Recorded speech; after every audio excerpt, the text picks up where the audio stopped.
بسم اللہ الرحمن الرحیم۔ ناظرین، میں ہوں محمد الحق نقشبندی، پروگرام اتحاد کے ساتھ حاضر خدمت ہوں۔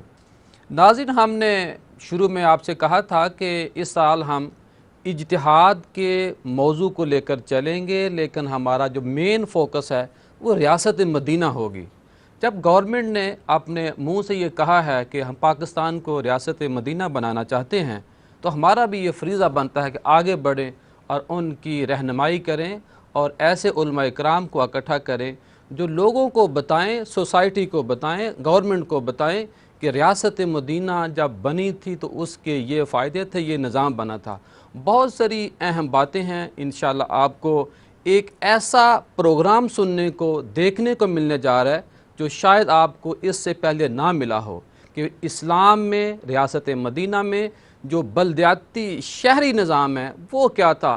کریم آقا صلی اللہ علیہ وسلم نے کس طرح روڈوں کی توسیع کا کہا، کس طرح درختوں کی آبیاری کا کہا، کس طرح جو آئین اور قانون اور انصاف کے تقاضوں کے مطابق کس طرح پولیس کے نظام کو، انصاف، احتساب، ان تمام باتوں کے اوپر بات ہوگی۔ ہمارا پینل ہمیشہ کی طرح انتہائی خوبصورت ہے۔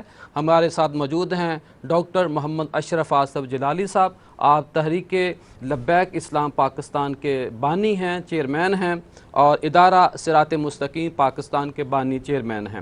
میں ان کو خوش آمدید کہتا ہوں۔ پیر تبسم بشیر اویسی صاحب موجود ہیں، میں آپ کو بھی خوش آمدید کہتا ہوں۔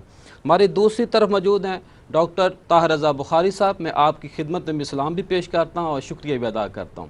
ہمارے ساتھ موجود ہیں جو ہم بلدیاتی نظام پہ بات آج ہونی ہے، شہری نظام کے اوپر بات ہونی ہے، تو ہمارے ساتھ موجود ہیں عقیل نجم ہاشمی صاحب، میئر ہیں باولپور شہر کے۔